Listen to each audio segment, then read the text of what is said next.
तो हेलो बच्चों, कैसे हैं आप सभी। उम्मीद करते हैं बहुत ही अच्छे होंगे, मस्त होंगे, अपनी पढ़ाई में व्यस्त होंगे।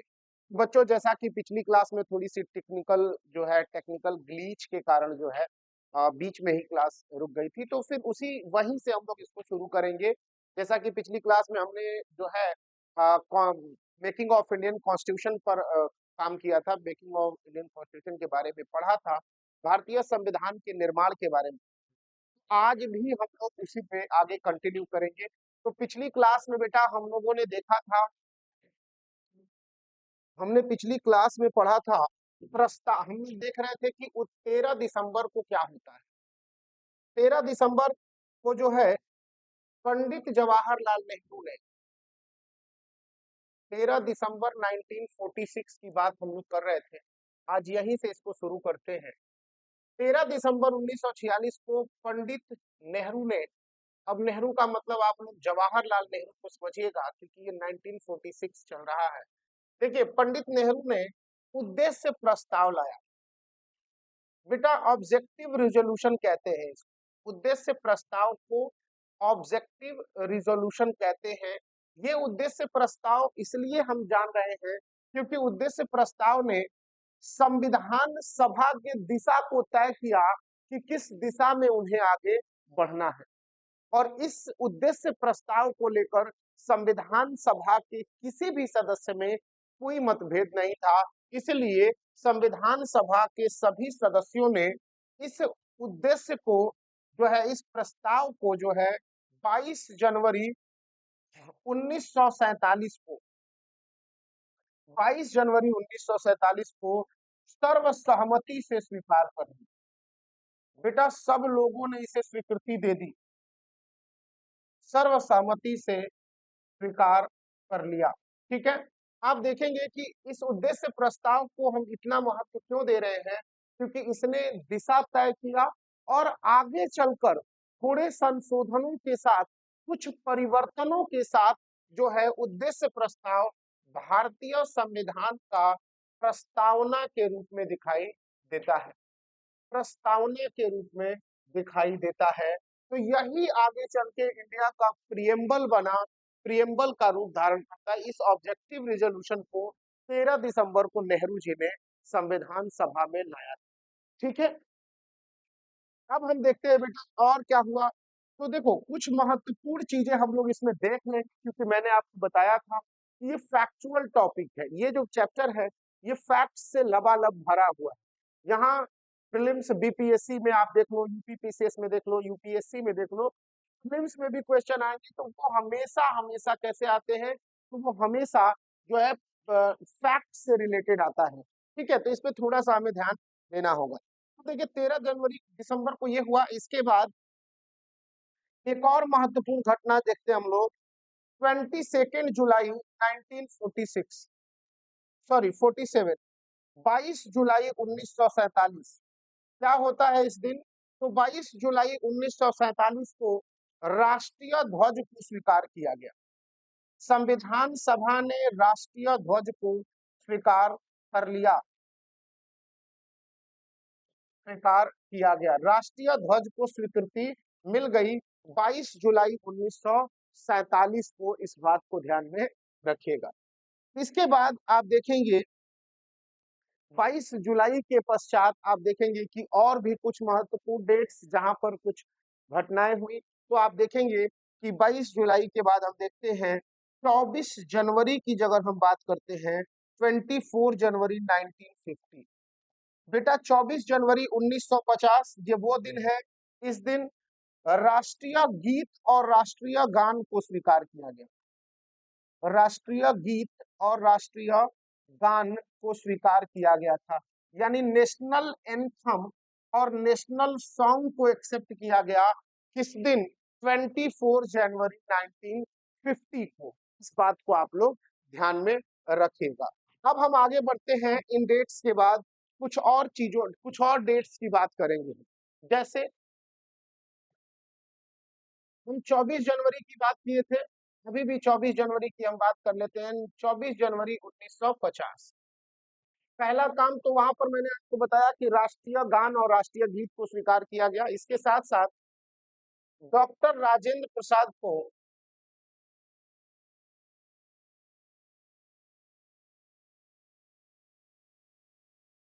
भारतीय गणराज्य का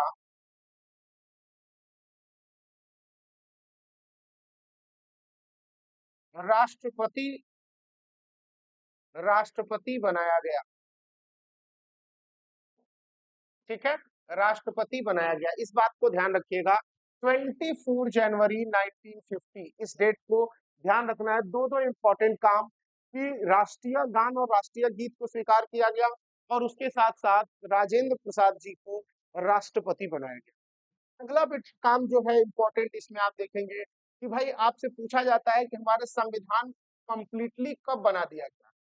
तो 26 नवंबर 1949, 1949, 26 नवंबर 1949 को जो है हमारा संविधान कंप्लीटली बन गया था, पूर्णतः तैयार कर लिया गया था। क्या हो गया था?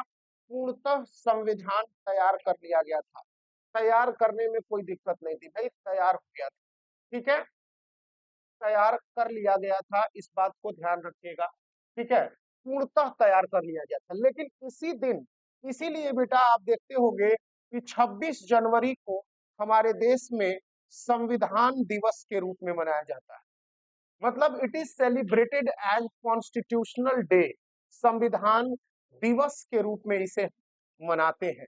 26 जनवरी, 26 नवंबर संविधान दिवस के रूप में मनाया जाता है, इस बात को आप ध्यान रखिएगा। ठीक है, क्यों मनाया जाता है? क्योंकि पूर्णतः संविधान हमारा 26 नवंबर 1949 को तैयार किया गया था। ठीक, इसके बाद आपसे दूसरी जो बात बतानी है वो ये है कि भाई तैयार तो 26 नवंबर को हुआ, लेकिन लागू करते हैं हम इसे 26 जनवरी 1950 को। 26 जनवरी 1950 को इसे लागू किया गया।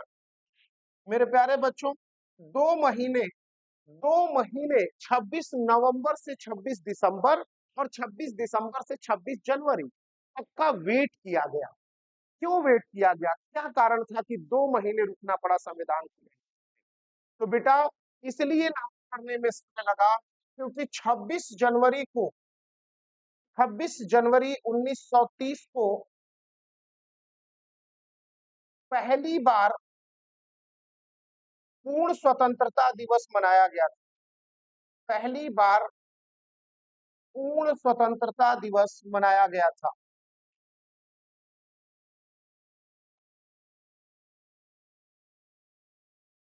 मनाया गया था और जानते हैं इस दिन को यादगार बनाने के लिए, ताकि जीवन भर लोग याद रखें, भारतीय हमेशा याद रखें, क्योंकि हम लोग इसी दिन 26 जनवरी को ही कांग्रेस जो है स्वतंत्रता दिवस मना रही थी। अब स्वतंत्रता हमें मिल गया, तो स्वतंत्रता हमें बेटा मिल गया 15 अगस्त 1946 को। तो भाई हमारे पास तो दिक्कत था, हम मनाते स्वतंत्रता दिवस को। स्वतंत्रता दिवस जिस दिन स्वतंत्रता मिली उसी दिन हम सेलिब्रेट करेंगे। तो इसलिए 26 जनवरी को हम लोगों ने संविधान लागू किया, ताकि इस दिन को भी हम लोग जीवन भर याद रख सके और हमेशा इसे मेमोरेबल बना के रखा जा सके। तो यहां तक आपको चीजें समझ में आ गई। इसके बाद आप देखेंगे कि संविधान जो है, संविधान जो बना हमारा,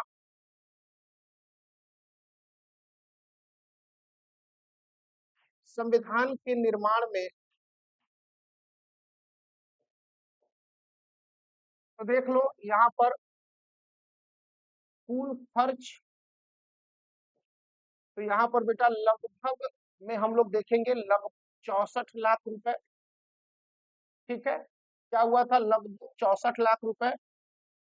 कुल समय, अगर हम टाइम की बात करेंगे तो 2 वर्ष 11 माह 18 दिन, 2 वर्ष 11 माह 18 दिन का समय लगा।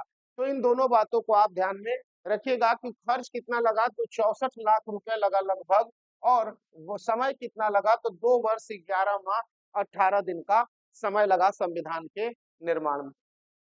ठीक है, यहां तक चीजें क्लियर हो गई कि भाई समय जो है 64 लाख, और जो है कुल समय जो है 2 वर्ष 11 माह 18 दिन, और लगभग लागत कितना लगा, तो 64 लाख रुपए। कुछ और बातें आपको मैं बता दूं, कुछ और महत्वपूर्ण बात यह है कि संविधान सभा के अध्यक्ष तो मैंने आपको बताया था, लेकिन उपाध्यक्ष कौन थे? तो मेरे प्यारे बच्चों, उपाध्यक्ष में दो लोगों का नाम आता है। पहला है एच.सी. मुखर्जी। एच.सी. मुखर्जी, एच.सी. मुखर्जी साहब थे, ठीक है। एच.सी. मुखर्जी साहब। दूसरा वी.टी. कृष्णामाचारी। वी.टी. कृष्णामाचारी, इस बात को आप लोग ध्यान में रखिएगा। उपाध्यक्ष, वाइस चेयरमैन, क्योंकि चेयरमैन डॉक्टर राजेंद्र प्रसाद थे और वाइस चेयरमैन दो थे, एक एच.सी. मुखर्जी और दूसरा वी.टी. कृष्णामाचारी। एच.सी. मुखर्जी पहले बने थे और बाद में वी.टी. कृष्णामाचारी को बनाया गया था। इसके बाद देखेंगे आप, संवैधानिक सलाहकार कौन था?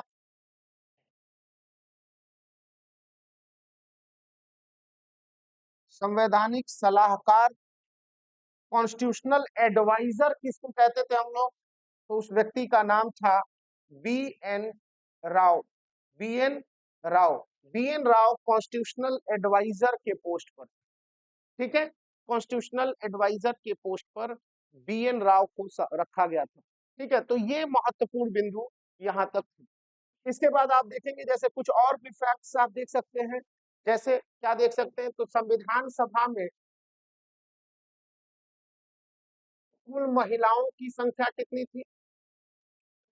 तो कुल महिलाओं की जो संख्या थी वो 15 थी। कितनी थी? 15 थी। कुल अधिवेशन कितने हुए? कितने सेशन हुए थे? कितने जो है अधिवेशन हुए कांग्रेस कॉन्स्टिट्यूएंट असेंबली के? तो कुल अधिवेशन हुए थे 11 अधिवेशन, लिखा गया है कहीं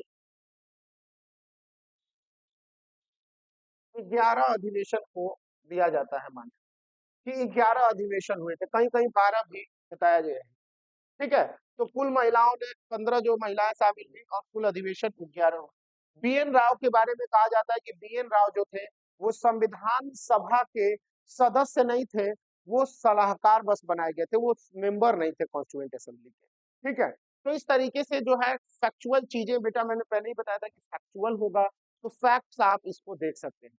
अगली क्लास में हम लोग क्या करेंगे, तो अगली क्लास में जो है हम लोग कमिटीज देखेंगे, तो कौन कौन सी कमिटियां काम, कितनी समितियों ने काम किया, जैसे drafting committee, union power committee, ठीक है, provincial committee, fundamental rights committee. तो उन सभी कमिटीज को देखेंगे, उसके चेयरमैन को देखेंगे और उसके बारे में जो इंटरेस्टिंग फैक्ट्स होगा उसको देख लेंगे। ये पूरा चैप्टर ही फैक्चुअल है, ठीक है। तो चलिए अगले क्लास में मिलेंगे, आज के लिए इतना ही। आप सभी का बहुत बहुत धन्यवाद।